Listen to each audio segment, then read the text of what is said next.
Good morning, ma'am. Asiki oinane pau phaunaraga leiriba misinggigo kari person lokhatpa yabage habadu yengakeba lab ki oinaga pau hozi pau phaunaraga leiriba misinggi kari section thorang lokhatpa yabage mangondana kari leibage da leiriba situation sida sanadaba adum yengao sanaragadi sanarai haidana adum hairo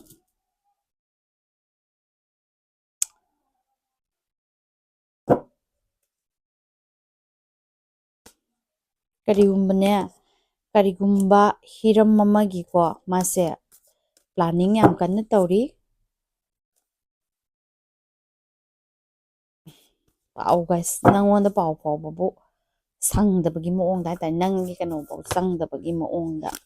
adumaina leyeba leirise social gathering so adumaina so planning tawbu maleko mayam punba aduga karigumba hiram amagi haitare aduna kedawni haiba matamda yengse to hadine mongonde space katang pibiyu ko hadi ngasigi numisigi oina numisigi hadi sum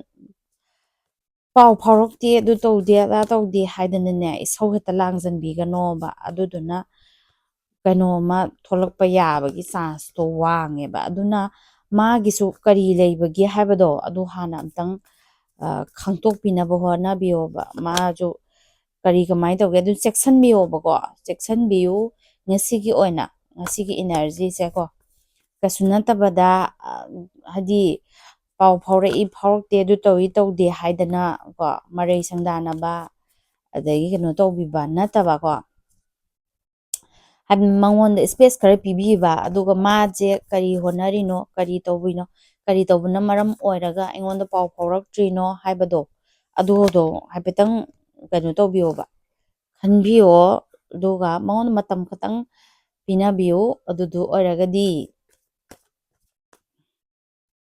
amasu ko ifada fabado adumaina lay thank you.